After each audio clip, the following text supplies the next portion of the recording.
मेरे साथ इस वक्त मौजूद हैं एमआईएम के विधानसभा अध्यक्ष मीरापुर से। इनसे भी थोड़ा सा जानते हैं कि आखिर क्या कुछ चल रहा है। और जैसे ओवैसी साहब पर यह आरोप लगता है कि ओवैसी साहब सिर्फ जज्बाती तकरीर करते हैं, सोशल मीडिया पर एक्टिव रहते हैं, लेकिन ज़मीनी स्तर पर कुछ नहीं करते हैं। जी, मेरा नाम मोहम्मद फरमान एडवोकेट है। मीरापुर से विधानसभा अध्यक्ष हूँ, ऑल इंडिया मजलिस इत्तेहादुल मुस्लिमीन से। फरमान जी, आप एमआईएम से जुड़े हुए हैं, लेकिन कितना समय आपको हो गया एमआईएम से जुड़े हुए? मुझे तकरीबन 1 साल हुआ है एमआईएम से जुड़े हुए। 1 साल। तो किस तरीके का रुझान आपको दिखाई दे रहा है 2024 के चुनाव को लेकर? पहला रुझान तो यह है कि मैं एमआईएम से जुड़ गया हूँ, और दूसरा रुझान जिस तरह से मैं जुड़ा हूँ, लगातार लोग एमआईएम से जुड़ रहे हैं।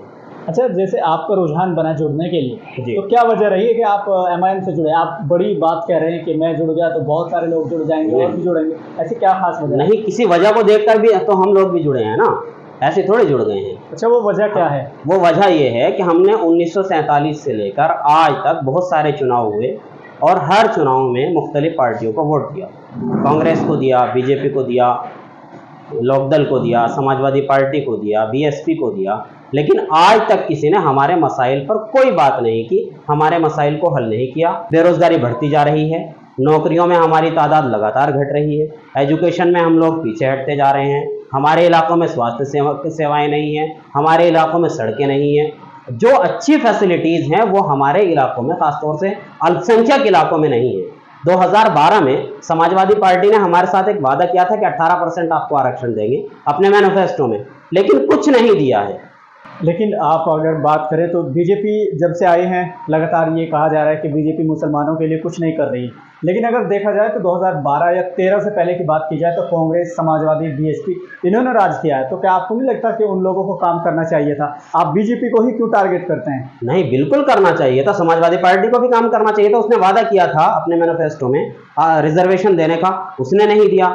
बीएसपी की हमने सरकार बनाई थी वोट दे करके, तो हम चाहते थे कि ये भी हमको वोट कुछ सपोर्ट करे, लेकिन उसने भी अल्पसंख्यकों के लिए कुछ नहीं किया है। तो ऐसे में एमआईएम से लोगों की उम्मीद बनती है कि बैरिस्टर असदुद्दीन ओवैसी साहब को अगर वोट दिया जाए, एक होकर, मुत्तहिद होकर, तो वो ज़रूर हमारे लिए काम करेंगे। मुलायम सिंह यादव को मुल्ला जी कहा जाता था, वो भी आपकी पार्टी रही है। अखिलेश यादव ने भी बहुत काम ऐसे किए हैं, आप ही के लोग कहते हैं।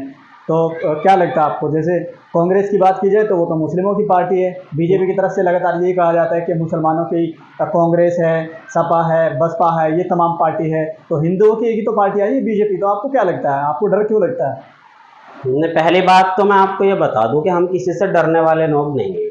ना हम गोरे अंग्रेज़ों से डरे हैं, और ना हम काले अंग्रेज़ों से डरते हैं। ये तो डरने वाली बात का जवाब है। दूसरे, जो कांग्रेस पार्टी का मसला है, 1949 में सबसे पहले जो राम मंदिर का मुद्दा उठा है, 1949 में बाबरी मस्जिद में जब मूर्तियां रखी गई, तब कांग्रेस की सरकार थी।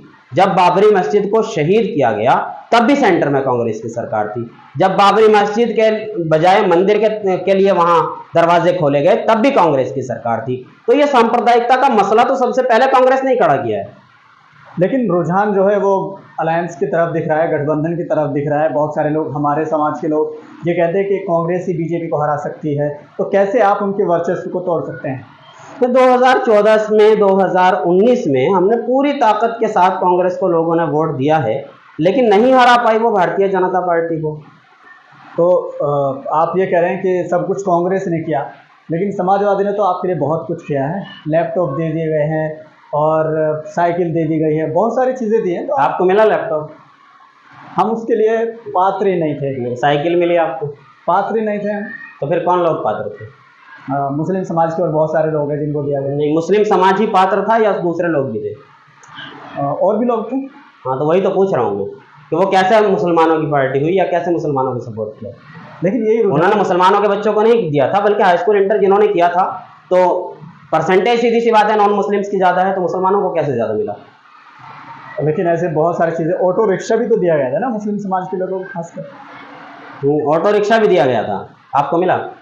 नहीं, हम ऑटो, आपके गांव में किसी को मिला? ऑटो नहीं चलाएंगे। नहीं, आपके गांव में किसी को मिला है? हम ऑटो नहीं चलाएंगे। आपके गांव में किसी को मिला है? आप पत्रकार हैं, आपको जानकारी होगी। नहीं, गांव में किसी। तो फिर मैं कैसे मान लूँ आपकी बात? नहीं, रोडों पे आपने देखे होंगे ना, चलते हुए हमने देखा। रोड पे हम जिससे भी चलते हैं और उससे पूछते हैं, वो बताते हैं हमने इलाकों का खरीदा है, तो अब कैसे माने समाजवादी पार्टी ने दिए हैं? लेकिन डाटा अगर देखा जाए तो पूरा डाटा हमारे सामने है। तो आप मुझे डाटा दिखा दीजिए।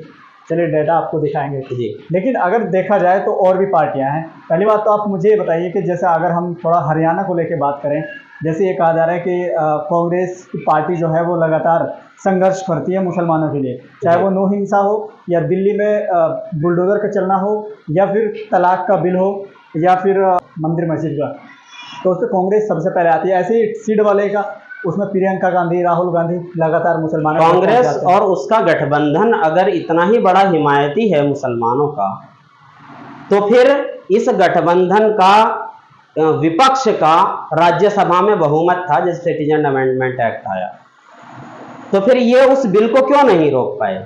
इन्हीं के लोग क्यों बीजेपी को सपोर्ट कर रहे थे? कैसे बिल पास हो गया जबकि राज्यसभा में बहुमत विपक्ष का था? तो साफ सी बात है कि ये लोग अल्पसंख्यकों की हिमायती नहीं है, बल्कि मैं तो कहूँगा ये देश की हिमायती नहीं है। ये लोग सांप्रदायिक लोग हैं, इस देश में दंगे भड़काकर इस देश को तबाह करना चाहते हैं। और मजलिस इत्तेहादुल मुस्लिमीन कॉन्स्टिट्यूशन को पूरी ताकत से लागू करके इस देश को बचाना चाहती है। CAA को लेकर के आपने बहुत भड़काया, आपके लोगों ने, MIM के लोगों ने मुसलमानों को। क्या भड़काया है हमने मुसलमानों को? सिटीजन अमेंडमेंट एक्ट कॉन्स्टिट्यूशन के खिलाफ है। कॉन्स्टिट्यूशन ने इक्वलिटी दी है सबको, राइट टू इक्वलिटी दिया है, इक्वल प्रोटेक्शन है लॉ की, equal protection of law and equality before law, ये कॉन्स्टिट्यूशन के हैं। तो कहाँ इक्वलिटी दी गई है? मुस्लिम समाज को रखकर बाकी सारे समाज को उसमें सिटीजन अमेंडमेंट एक्ट में शामिल किया गया है। तो क्यों? इक्वलिटी के खिलाफ है तो कॉन्स्टिट्यूशन के खिलाफ है सिटीजन अमेंडमेंट एक्ट। हम इस बात पर कायम है आज भी।